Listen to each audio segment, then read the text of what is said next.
There are claims that vanish as quickly as they appear, dismissed within hours and forgotten by morning. Then there are claims that linger, not because they are proven, but because no one rushes to bury them. This is one of those stories. A well-known royal commentator recently suggested something that, if even partially true, would reshape how the public understands one of the most closely guarded narratives of the modern royal era.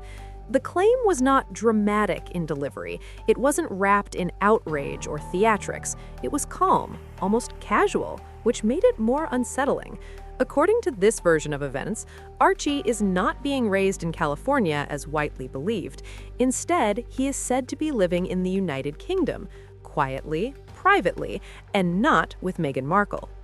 That idea alone disrupts years of assumptions, but what made the claim unusual was not the allegation itself, it was what followed. There was no immediate forceful denial, no rapid clarification, no aggressive rebuttal. Instead, there was silence, and in royal circles, silence is rarely accidental. To understand why this story refuses to fade, you have to step back from emotion and start with something far less flexible: chronology. Dates do not take sides. They do not defend reputations. They simply exist. Prince Harry and Meghan Markle married in May 2018. Archie's birth was announced nearly a year later in May 2019. On the surface, this timeline appears straightforward, but scrutiny doesn't loosen the story, it tightens it. Public accounts describe the early months of the marriage as intensely close, with the couple rarely apart. That period is often portrayed as emotionally sealed, leaving little room for complication. Yet, speculation emerges precisely because the timeline leaves only narrow margins, small gaps where private decisions, undisclosed arrangements, or unexpected outcomes could occur without public awareness. The story doesn't collapse under examination, it becomes more specific, and specificity invites questions. Those questions deepen when behavior is examined alongside dates. Prince Harry's repeated trips to the UK, often brief and low profile, have drawn quiet curiosity. These visits are not framed as nostalgic returns or ceremonial appearances. They are quick, restrained, and rarely explained in detail. When Harry speaks about Britain, his tone often carries tension rather than affection or resentment. It sounds unresolved. At the same time, public imagery of Archie's life has remained limited and highly managed.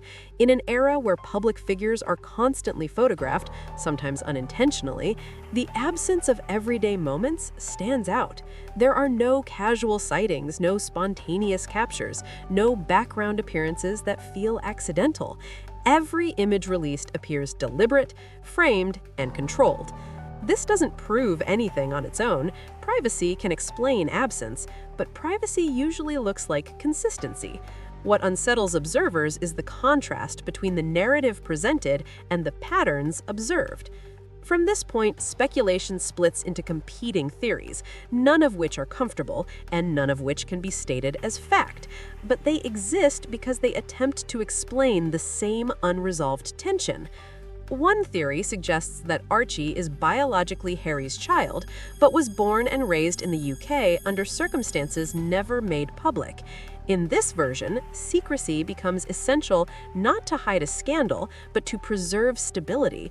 The focus shifts from betrayal to containment, managing an outcome that could fracture public trust if exposed. Another theory removes infidelity entirely and replaces it with arrangement. In this scenario, a surrogate pregnancy occurred in the UK with agreement from all involved. But outcomes do not always follow plans. If custody, bonding, or attachment unfolded differently than expected, the result could be a child raised away from the public narrative intended for him.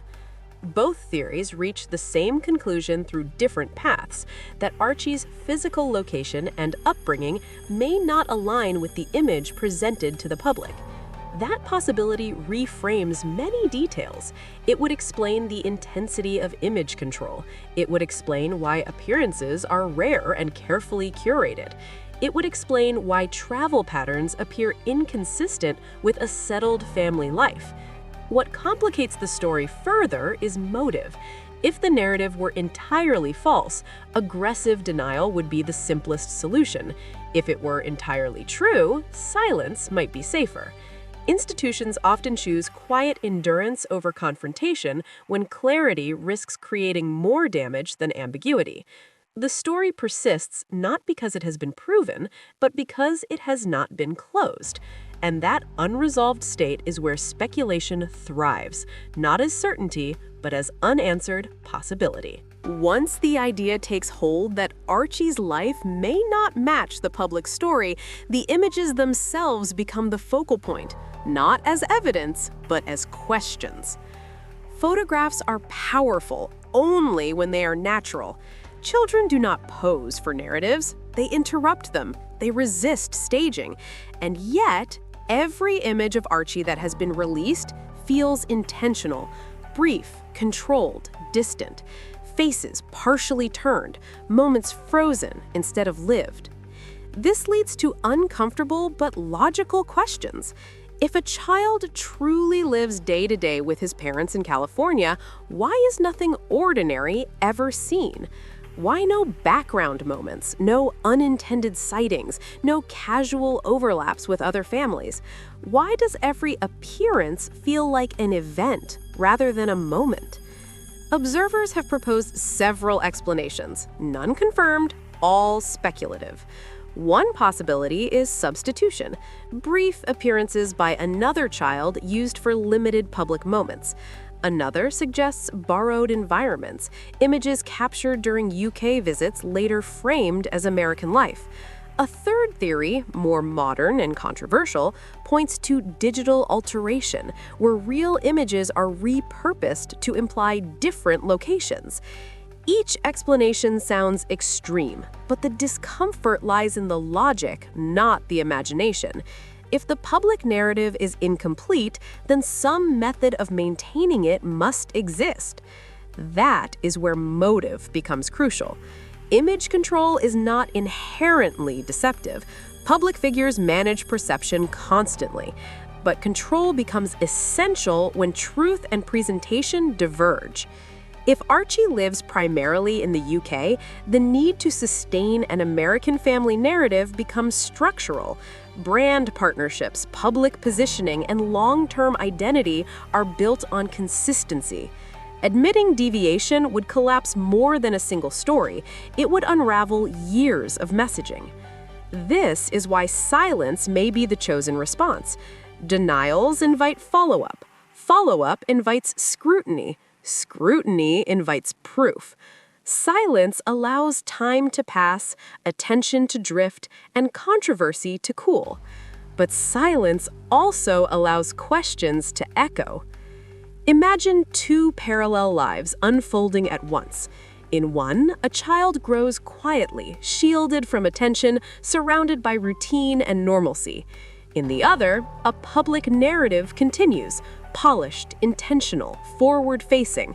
Both could exist simultaneously without intersecting publicly.